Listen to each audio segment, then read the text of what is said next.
வணக்கம் and welcome to அம்மா சமையல் கட்டு. இன்றைக்கி அம்மா சமையல் கட்டு சேனல் நம்ம என்ன ரெசிபி பார்க்க போகிறோன்னா டியூட்டி ஃப்ரூட்டி. பொதுவாக நம்ம டியூட்டி ஃப்ரூட்டி பார்த்திங்கன்னா பப்பாளி காயில் தான் பண்ணுவோம். ஆனால் இன்றைக்கி நம்ம தர்பீஸ் பழம், அதுவும் வேஸ்ட்டாக தூக்கி போடுற தர்பீஸ் பழத்தோட தோலில் தான் இன்றைக்கி நம்ம டியூட்டி ஃப்ரூட்டி பண்ண போகிறோம். வாங்க அது எப்படி பண்ணலான்னு பார்க்கலாம். அதுக்கு ஃபஸ்ட்டு நம்ம தர்பீஸோட இந்த வேஸ்ட்டு தோல் இருக்கு இல்லையா, அதுக்கு பின்பக்கம் உள்ள இந்த க்ரீன் கலர் ஸ்கின்னை நம்ம எடுத்துக்க போகிறோம். இந்த மாதிரி பீலர் இருந்தால் பீலரில் எடுத்துக்கோங்க. அப்படி உங்கள்கிட்ட பீலர் இல்லைன்னா நீங்கள் கத்தியை வச்சு கூட ரிமூவ் பண்ணிக்கலாம். தோலை நல்லா சுத்தமாக எடுக்கணும். அங்கங்கே அந்த க்ரீன் கலர் ஸ்கின் எங்கேயுமே இருக்கக்கூடாது. அது மாதிரி நல்லா தோலை ஒட்டை எடுத்துருங்க.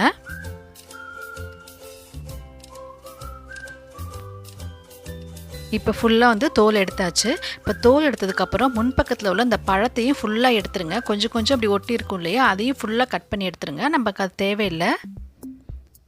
இப்போ பாருங்கள், ஃபுல்லாக கிளியர் ஆகிடுச்சு. இதை நீங்கள் குட்டி குட்டி பீஸாக கட் பண்ணி வச்சுக்கலாம். இந்த க்யூப் சைஸில் கட் பண்ணி வச்சுக்கணும். இப்போ பாருங்கள், இந்த மாதிரி சின்ன சின்னதாக நான் கட் பண்ணி வச்சுருக்கேன்.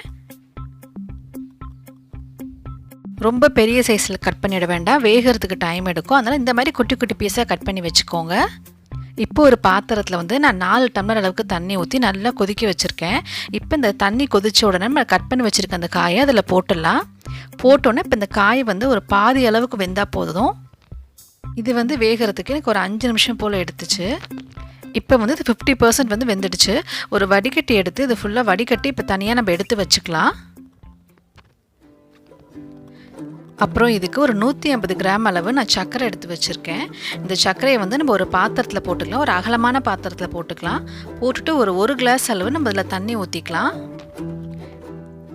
இப்போ தண்ணி ஊற்றிட்டு இப்போ நம்ம சர்க்கரை பாகு ரெடி பண்ண போகிறோம்.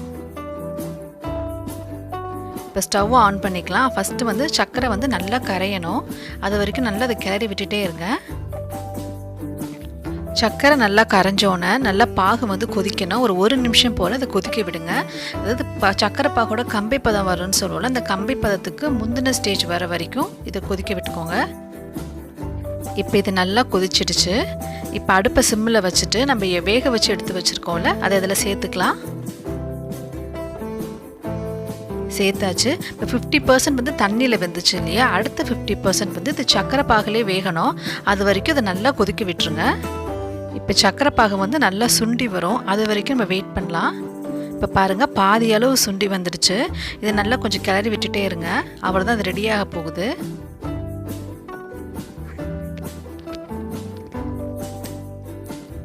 அவ்வளோதான், இது நல்லா சுண்டிடுச்சு. இப்போ நமக்கு ரெடி ஆகிடுச்சு. இப்போ நம்ம ஸ்டவ்வை ஆஃப் பண்ணிக்கலாம். ஆஃப் பண்ணி இப்போ தனியாக அது 2 பவுலில் நான் மாற்றி வச்சுக்க போகிறேன்.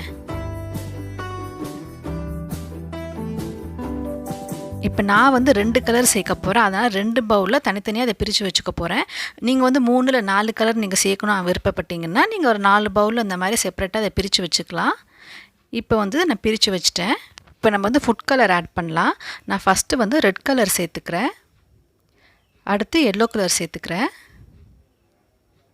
இப்போ இதை நல்லா மிக்ஸ் பண்ணி விட்டுடலாம். இது பார்த்திங்கன்னா லைட்டாக கொஞ்சம் ஈரப்பதமாக தான் இருக்கும். இப்போ எல்லோ கலர் நல்லா மிக்ஸ் பண்ணியாச்சு. இப்போ ரெட் கலர் நல்லா மிக்ஸ் பண்ணிக்கலாம். இப்போ ரெட் கலரும் ரெடி ஆகிடுச்சு. இப்போ நான் இது ஒரு பிளேட்டில் 2 டிஷ்யூ பேப்பர் வச்சு இது ட்ரை பண்ண போகிறேன். ஏன்னா ஃபுல்லாக ஈரப்பதமாக இருந்ததில்ல, அது ஃபுல்லாக நம்ம ஈரப்பதத்தை உறிஞ்சறதுக்காக நம்ம டிஷ்யூ பேப்பரில் ட்ரை பண்ணுறோம். உங்கள்கிட்ட டிஷ்யூ பேப்பர் இருந்தால் டிஷ்யூ பேப்பர் எடுத்துக்கோங்க. அப்படி இல்லை நல்லா காட்டன் துணி இருந்ததுன்னா காட்டன் துணியில் கூட நீங்கள் ட்ரை பண்ணிக்கலாம். இப்போ பாருங்கள், 2த்தையும் நம்ம தனித்தனியாக வச்சாச்சு. இது தனித்தனியாக தான் போடணும். ஏன்னா ஒன்றா சேர்த்திங்கன்னா எல்லோவும் ரெட் கலரும் மிக்ஸ் ஆகிடும். இந்த மாதிரி நல்லா பரப்பி விட்டுக்கோங்க. பரப்பி விட்டுட்டு இந்த மாதிரி இன்னொரு டிஷ்யூ பேப்பர் எடுத்து மேலே இந்த மாதிரி லைட்டாக ஒத்தி கொடுங்க. அப்படி இருந்துச்சுன்னா மேலே உள்ள ஈரப்பதத்தையும் டிஷ்யூ பேப்பர் உறிஞ்சிடும். அந்த மாதிரி 2 சைடுமே நீங்கள் பண்ணிக்கோங்க. ஒரு 10 நிமிஷம் இந்த மாதிரி டிஷ்யூ பேப்பர்லேயே இருக்கட்டும். அதுக்கப்புறம் தனியாக நம்ம பிளேட்டில் கூட மாற்றி வச்சிடலாம். உங்கள் வீட்டில் நல்லா வெயில் இருந்ததுன்னா வெயிலில் கூட காய வைக்கலாம். நல்லா ட்ரை ஆகிடும். அப்படி இல்லைன்னா ஒன்றும் பிரச்சனை இல்லை, நம்ம ஃபேன் காற்றுலேயே இப்படி காய வச்சோன்னா அது காஞ்சிடும். இப்போ பாருங்கள், நல்லா வச்சாச்சு. இப்போ நான் ஒரு பிளேட்டில் இதை மாற்றி வச்சுக்க போகிறேன். இதோ பிளேட்டில் தனித்தனியாக மாற்றி வச்சாச்சு. இதை நான் ஃபேன் காற்றுல தான் காய வச்சுருக்கேன். ஒரு 2 மணி நேரம் அப்படியே விட்டோம்னா அது நல்லா காஞ்சிடும்.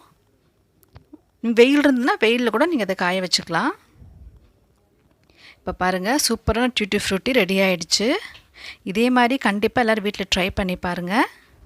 இந்த டியூட்டி ஃப்ரூட்டி பார்த்தீங்கன்னா நீங்கள் கேக் பண்ணுறதுக்கு, ஐஸ்கிரீம் பண்ணுறதுக்கு, ஸ்வீட்ஸ் பண்ணுறதுக்குலாம் நீங்கள் இதை யூஸ் பண்ணிக்கலாம். ஸோ கண்டிப்பாக இதை எல்லோரும் வீட்டில் ட்ரை பண்ணி பாருங்கள். ட்ரை பண்ணி பார்த்துட்டு அம்மா சமையல் கட்டு சேனலை சப்ஸ்கிரைப் பண்ணிக்கோங்க, லைக் பண்ணுங்கள், ஷேர் பண்ணுங்கள். தேங்க்யூ.